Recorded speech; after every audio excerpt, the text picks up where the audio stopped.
Good morning. It's Tuesday, and yeah, it's only been a week, huh? This morning I was gonna jump in and start teaching a skill about, uh, and it's a really cool skill because it can bring some peace and it can bring some strength and some clarity that can help us feel less conflicted inside. But I'm going to do it tomorrow, and I'm going to talk about using equanimity to balance binary thinking. So that'll be tomorrow. But today, because of a few interactions I've already had with people this morning that I'm in community with, some really compassionate, loving people who are studied and aware of social justice issues.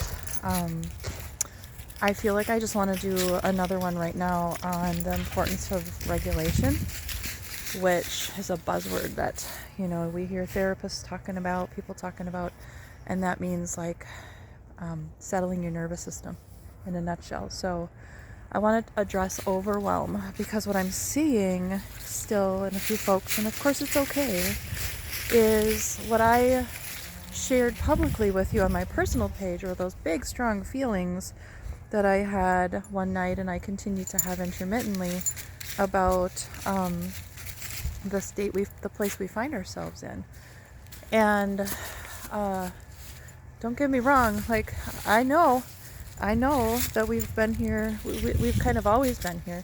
I just know that the mega party has become a mouthpiece for racism, where previously, although those ways of thinking and functioning existed, they were less in your face. And maybe as far as the perspective of someone who belongs to the non-majority culture goes, while we never want someone like this in power, it maybe is kind of like a, I told you so, see, what have I been telling you all this time?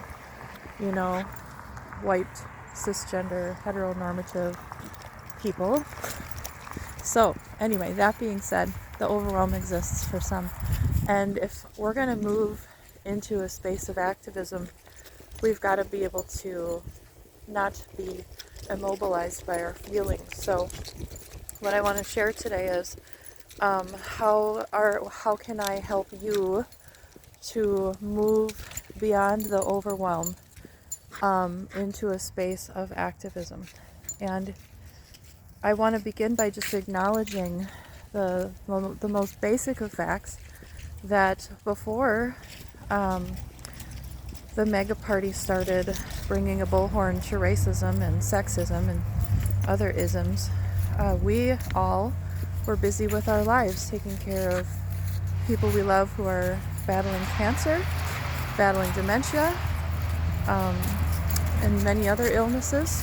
We were grieving people who passed. We were raising teenagers. Enough said about that, right? There were so many things that we were already navigating, and here we are still navigating all that, and now you're asking me to be an activist. And how am I supposed to pull that off? And the thing I want to just kind of emphasize right now is that the people who are who have already dismantled some of our civil rights and who have a written plan laid out to do more of that, and who are planning on day one to enact mass deportation policies, that's their full-time job, right?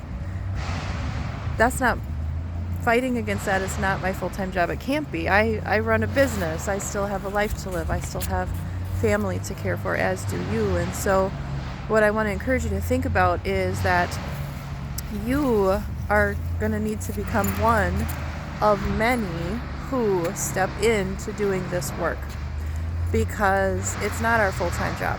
And so for us to make a big difference, we all need to make a little difference collectively. And so I've got a pokey little puppy here who doesn't want to move along with me. So it's going to be a marathon, right? Not a sprint. It's going to be a marathon. So we've got to figure out how to step into this stuff, and we have to keep our nervous systems regulated. So here's what I want to encourage you to do today. I want to encourage you to think about taking care of you. So I'm going to give you this airplane analogy that you've probably heard other people say. Imagine that you're on an airplane and it's about to touch down in a land that is full of strife and difficulty, and you know that you are going to need to take care of people more vulnerable than you that are also on the airplane. In fact, you might have a child sitting next to you that needs your care, or a senior person, and the landing becomes very, very bumpy, and the air pressure in the cabin drops, and everybody's starting to feel faint. The masks fall, the oxygen masks fall from the compartments up ahead, but in your seat, only one falls. Do you put it on you, or do you put it on the person next to you who's more vulnerable? And our inclination is often to put it on the person next to us and be altruistic in that very moment that we're in. But what we've got to think about here is this. That plane's still going to land, and you're still going to be in a space where you need to take care of that person next to you. So you've got to keep yourself alert, strong, balanced, so that you can be the support system that that person needs. And we have a lot of vulnerable populations right now that are scared. And so going on this dog walk right now, which I'm currently paused because I need to pick up a pile of poop, but going on this dog walk right now is something that a part of me inside is saying, you don't have time for that. You've got like X, Y, and Z to do for work. And I made some calls this morning to talk to some people who are advocating and mobilizing the community. And so, but I'm still doing it because my dogs need it and I need it. And I want you to step into that. What are you doing to be intentional about taking care of yourself? Are you limiting the amount of media coverage that you're exposed to, but not numbing yourself and not looking at it at all? Are you finding different ways to stay aware but not be overwhelmed? Are you exercising? Think of the wellness wheel, those slices of your life: spiritual, emotional, physical, your career. Are you having boundaries in your career? But just kind of like, what's one thing maybe that you could do today to settle your nervous system? Is it a walk? Is it dancing in your home and listening to some music? Is it connecting with a friend? So that you can step into the good work. And please know one more thing: the good work can also be healing. Getting connected with community is a way to feel validated, seen, heard, and supported. So a couple things to think about. There's a Now meeting, which is coming up next week, Tuesday. I've posted that. It's an organization run by women, for women, but it's not just for women to attend.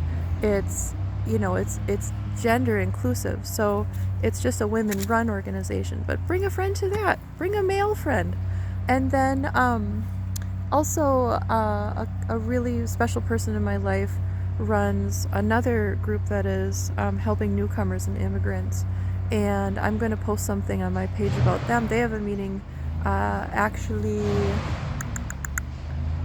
this Thursday. I think they have a connecting meeting. So I'll post something about that as well. But I'm going to end this. Have a great day and take good care.